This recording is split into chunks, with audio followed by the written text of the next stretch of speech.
And joining us now to talk more about the goings-on here at the state capitol this week is Representative Noble Ellington of Winsboro, and he had a couple of bills, one involving some funding for the LSU and Southern Ag Centers, and one involving catfish. And Noble, welcome to the program. Thank you. Glad to be here. Appreciate it. You are from Winsboro, which in Franklin Parish, which touts itself as the catfish capital of the world. So I want to talk about a labeling bill. You were in the House Ag Committee meeting this morning talking about a bill that would help consumers understand the food they're eating in restaurants, particularly catfish. Tell me about that. Okay, yes, and you know, I think as we see more and more things happening, swine flu, all of the things that we hear about with food safety is becoming a huge issue.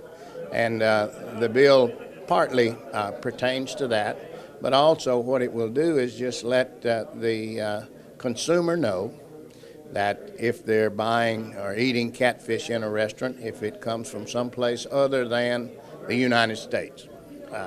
And of course, over the years on our program, we have covered the country of origin labeling issue, trying to let consumers know where their food comes from.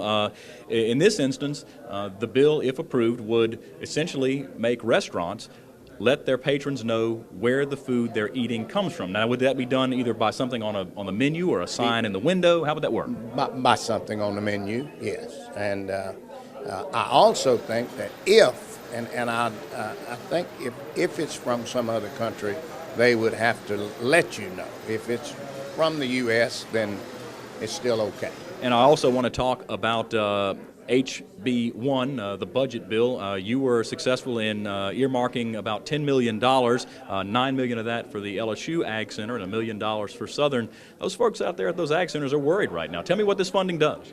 Well, it doesn't completely restore them. That's we needed about, I think, maybe $14 million to get them back completely whole. But I don't know of anybody that's going to come out of this session completely whole. So, but unlike other colleges and universities, the Ag Center portion of LSU does not have students, where others can go in and raise tuition, and I think there's a good chance that they're looking at something like maybe a 5% increase in tuition before this session is over.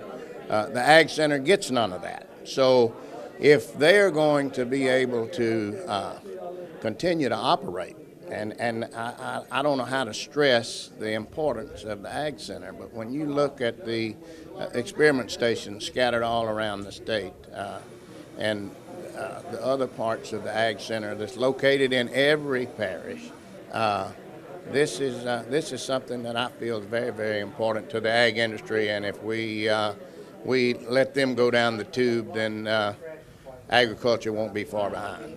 Very good. Well, Representative Ellington, always a pleasure to have you on the program, as I said. Thank you. Thanks Glad very to be much. Here. Appreciate y'all. Very good. Representative Noble Ellington of Winsboro.